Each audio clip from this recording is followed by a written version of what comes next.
May I come in? Yes, please. Good afternoon, sir. Good afternoon, ma'am. Good afternoon, sir. Good evening, Prateek. Good evening, sir. Thank you, sir. How are you today? I'm feeling very well, sir. Not tired? Are you relaxed now? Sir, a bit tired because of the hectic schedule of mock interviews, Okay. but feeling very pleasant Hmm. meeting you all. So, you hail from Uttar Pradesh. Yes, sir. Tell me something about Mahakumbh. What are the logistic challenges in organizing such an event? And what are likely security threats, particularly that needs presence and intervention of CAPFs? So Mahakumbh is a event that is happening after 144 years, and it is attributed to the position of Jupiter, Sun, and the Moon, and it is one of the major religious events that is taking place and very important for the religion of Hinduism. It takes place in Prayagraj, where there is a Trivedi Sangam of the holy Ganges, Yamuna, and the incumbent Saraswati River, which is not visible now.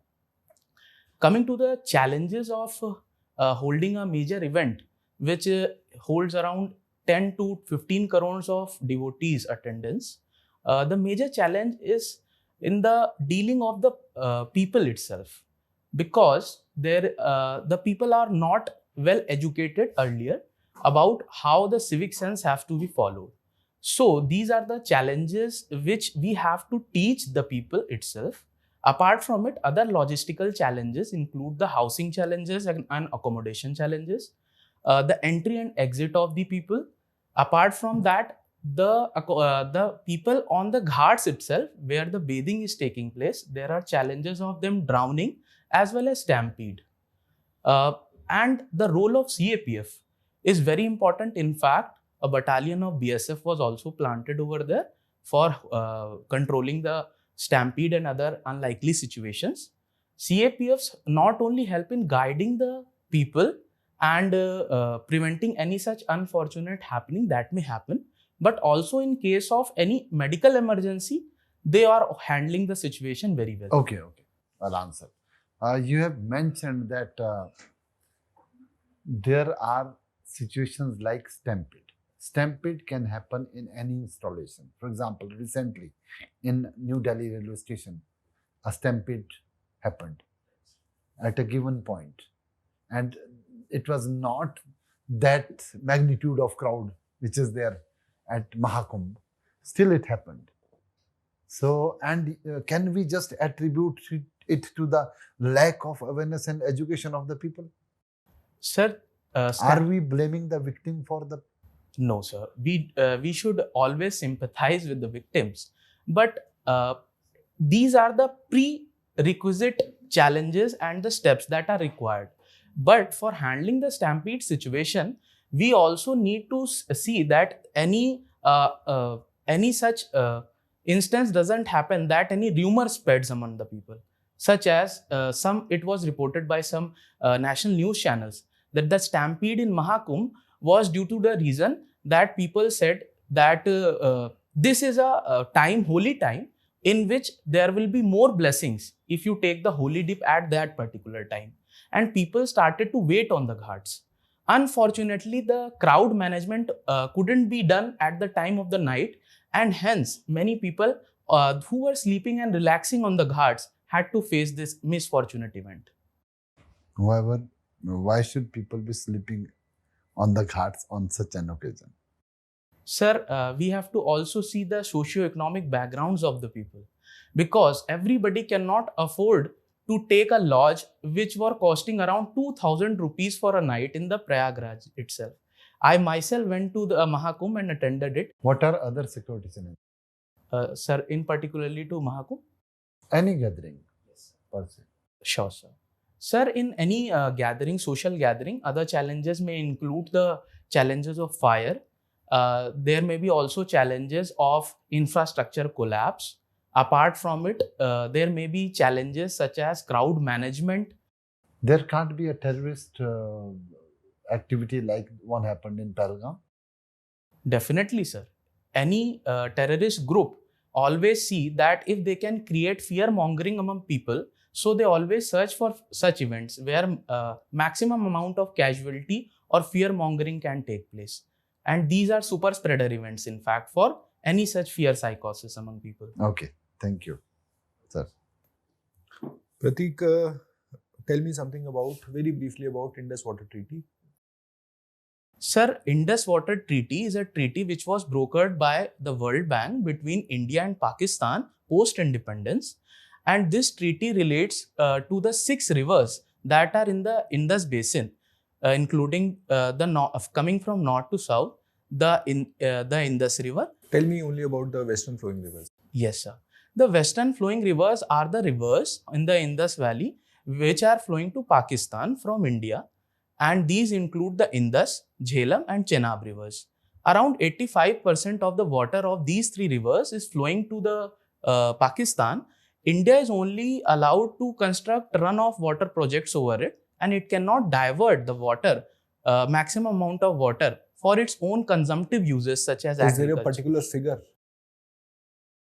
relating to what amount of water India can use and what amount of water Pakistan can use? Is there a figure? Sir, there is a figure which has been mentioned. I am currently aware about the percentage of the water. I am not able to recall. Yes, percentage of the water. Around 85%. That can be. It is almost like 60%.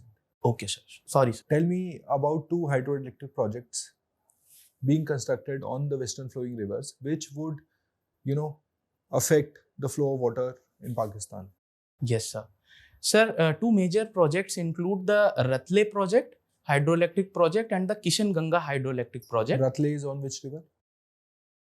Sir, if you may allow, I can take a guess. Please. Sir, I think it is on the Jhelum river. It's on Chenab. No, you don't have to be sorry. Tell me something about the metallurgy of turbines used in these projects. Yes, sir. Sir, the turbines which are used in the hydroelectric projects need high strength as well as corrosion resistance. So, alloy of iron, steel and aluminium is used. Or chromium also. Sir, chromium is used so that the strength of the alloy can be improved upon. Apart from it, these turbines need also run for long hours in which they can heat also. So for that, they also need to be not too much malleable or ductile, else they can lose their shape. All right. This is what I was looking for. Tell me, what are run-of-the-river projects? You used a term before. Yes, sir. What are they? Sir, run-of-the-river projects are such dam or hydroelectric projects in which the permission is only granted for allowing the river to be flown through those projects, and a specific predefined height of the dam can be constructed for the reservoir. The upper riparian state can only use the water for non-consumptive purposes such as hydroelectric production, but it cannot be used for agriculture or industrial use. Tell me the immediate ramifications of the suspension of Indus Water Treaty with respect to what effect will it have it on Pakistan? The immediate ramifications I want. Sir, as the summers are very close for the both the countries, for India and Pakistan, and already Pakistan area of Balochistan is suffering and Sindh is suffering of water shortages. So Pakistan is going to have instant ramification in near future due to more water shortages. Do you think India has such kind of capacities to hold water? Sir, currently it is not having capacity to hold large amount of water, but in Indus Water Treaty, there is a clause where data of the upper riparian state of the river flow needs to be shared with the lower riparian state. If India doesn't divert the water but stop sharing the data with Pakistan, it will have a significant impact and be a deterrent upon Pakistan to conduct any such happenings of terrorism in near future. But how would that data matter? Pakistan can always, monitor the area. It could surveillance through effective surveillance through How satellites. does that change the flow of the water? It doesn't change the flow Volume of the of water water. or the Right, quantity sir. of water flowing into Pakistan. Right, sir. But for a lower riparian state, sir, it is very important to know that how much metric cubic or ton of water is present in the upper stream, so that it can be prepared for floods in future. India already have certain dams, Yes, sir. some reservoirs, Right, sir. and they are being silted. Yes, sir. Now India can immediately desilt Desilt and them. increase the lifespan, and while desilting, they will flood some areas of Pakistan. Definitely, sir. This is Definitely. the immediate implication now. Sure, sir. And this is the right time because it is the lean period. This is exactly the opposite thing that can happen. We will Right. not stop water, we will give more water. The And more right water, away, there will be flash floods. Right, sir.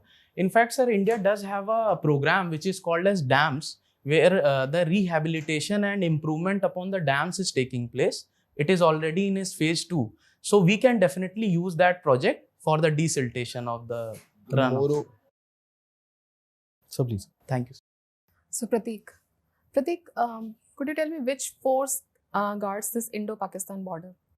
Ma'am, majorly the India-Pakistan border is guarded by BSF, but there are also special battalions of other CAPF forces, such as the CISF has a quick reaction team which is present in Jammu and Kashmir, and it guards the non-permanent border between India and Pakistan. Okay, so recently this retreat ceremony was scaled down by the BSF, which used to happen at the Atari border. So what was the purpose of this retreat ceremony?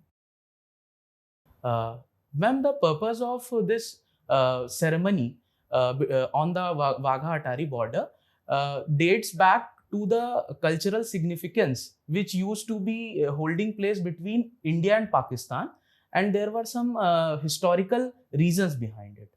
So the Indian people used to share sweets with the Pakistani rangers on Diwali, whereas the Pakistanis used to share sweets and exchange pleasantries on Eid and other festivals. Okay, all right. So you're a metallurgical engineer, right? Yes, ma'am. What are polymetallic nodules? Ma'am, polymetallic nodules are certain metallic nodules which are present into the deep ocean. They are of special importance due to their economical significance. Where are they found? Ma'am, there are multiple reserves that are being currently explored. The Deep Ocean Mission of India is currently exploring it in the Indian Ocean itself. The International Ocean Organization gives the rights of mineral exploration as well as the exploration of deep polymetallic nodules in different parts of the ocean. Okay, so you have studied from NIT Raipur. What was the purpose of establishing these NITs? Ma'am, post-independence, India did not have many premier institutes in the field of engineering. So Shri Jawaharlal Nehru had the aim of spreading these institutes of national importance across India, so that we can develop these aspirational districts also, apart from having premier institutes in the field of engineering, medical, as well as management across India. Okay. So my last concluding question and a very quick one is, who was the last Nawab or the king of Lucknow? Ma'am, last in the lineage of the Nawabs of Lucknow was Begum Hazrat Mahal. Apart from it, if you are asking the male, then if I can remember, ma'am, he was... Okay, no issues. He was Sorry. Wajid Ali Shah. When Awadh was already annexed by British in 1856, how do we consider Begum Hazrat Mahal, who was not Nawab but regent of the Nawab Birzis Qadir? Yes. Why are we considering Hazrat Mahal as Nawab? Sir, according to my personal consideration, from the limited knowledge I have, I think it holds more of a value than the reality. Although And value and reality are two opposite things, right? Right, sir, absolutely. Because for the people of the Awadh region, it was a great... Nawab was Wajid Ali Shah. Right, sir. And then Dalhousie annexed it. Yes, sir, under the pretext of maladministration.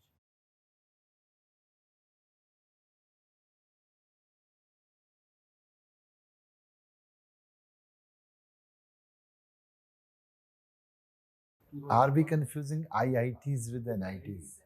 But sir, according to me, both IITs and NITs have been given this tag of institutes of national importance. And it was decades after Nehru was gone. Yes, sir.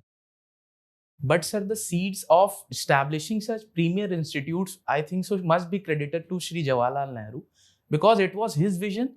Although the government which took the initiative deserves equal or more recognition as well. Then by this standard, we should give credit to Lord Curzon. Sir, I think so. The Britishers wanted to train Indians for their own. But they wanted to train, na?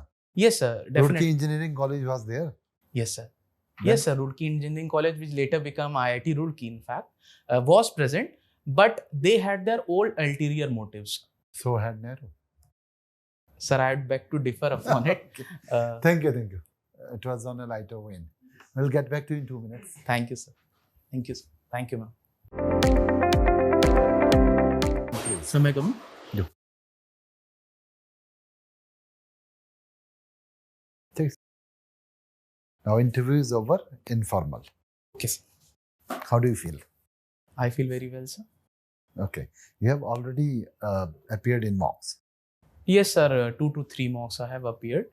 Although most of them weren't specifically for CAPF. One was for CSE, one was for defense. But I tried to get some hold of the mocks. No, you have mastered that art. You are very well curated for an interview. Let's say that. You have a great dressing sense. You carry yourself well, tidy and neat. And your expression is meticulous. Thank you, sir. You have clear voice, well modulated voice. On some of the part, if you can, Yes. avoid using many jargons. Sir, can you please give some examples? You were using fear mongering. Okay. It did not make sense at that particular point. Okay, sir. So when you use words, then they will have implications because they will bring more supplementary questions to you. Depth will go. Wherever you use any technical word, board will go deep into that. And then you will be confused why board is going deep. Huh? Because it will be you leading them in there. Second part is when board expresses political opinion, you are not necessarily to reciprocate. Board may take you to a political journey deliberately when you are ready to ride for a ride. Don't take the ride. You understand where I'm saying it? So, sir, how should I leave the bus? You should leave the bus. Sir, I don't have any opinion to offer on this. Why should you beg to differ? If you beg to differ, board will beg to not select.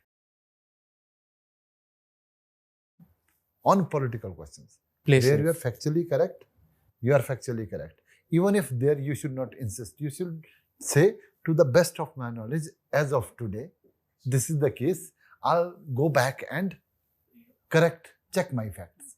I'll check my facts, sir. ठीक है. I like your demeanor. You are full of energy, bubbling. Be contained in this zone. Stay the way you are. You are perfectly there, except for DAF has to be mastered more. And so are the services. You have certain mastery. Go beyond this. Build on this. I'll It is work not upon it. sufficient to have whatever you have. When you have time, do more of it. Continue that direction. You are in the right trajectory. You will end up being selected, or if you spoil it from here on, if you don't go down, still things will happen for you. When is the interview? Sir, it is in the second phase. Second phase, no? Yes, sir. For second phase, you are there. Keep your current in good shape. Sir, if you allow, I may Yes. ask a few doubts. Sir, one thing I wanted to ask was that upon the political questions, is the board expecting me to show my opinions? Board is expecting you to know that where to stop. The question you asked, where to You are saying, where do I get off the bus? I'm saying, don't you even board the bus. Okay. Why board at all? You keep your mouth shut, silent. Don't even say, I have anything to say. Board will ask another question. And please change the tie for interview. Sure. Because it has to be synced with the, otherwise perfect. Yes?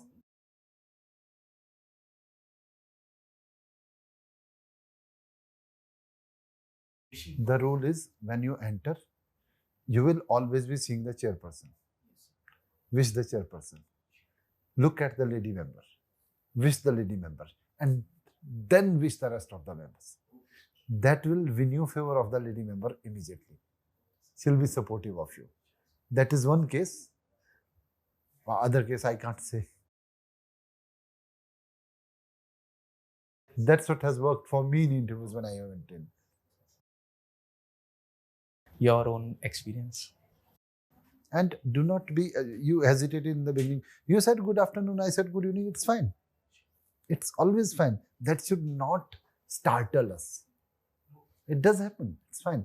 In my interview in the evening, I said good morning. And he said, okay, good evening. It's fine. It's always fine. Do not apologize for that. It just happened and good enough. Don't try to be over courteous. That will seem fake, though you are genuinely doing that, but that will be apparently, क्योंकि सुबह से आदत पड़ गई हमको 20 लोग देख लिए जो courteous नहीं है, तो एक ज़्यादा courteous आएगा लगेगा बनावटी हो रहा है. This happens. Bold के साथ ही हो रहा है ना पूरे दिन. They are also doing this day in day out that time. It's like that. Be your natural self.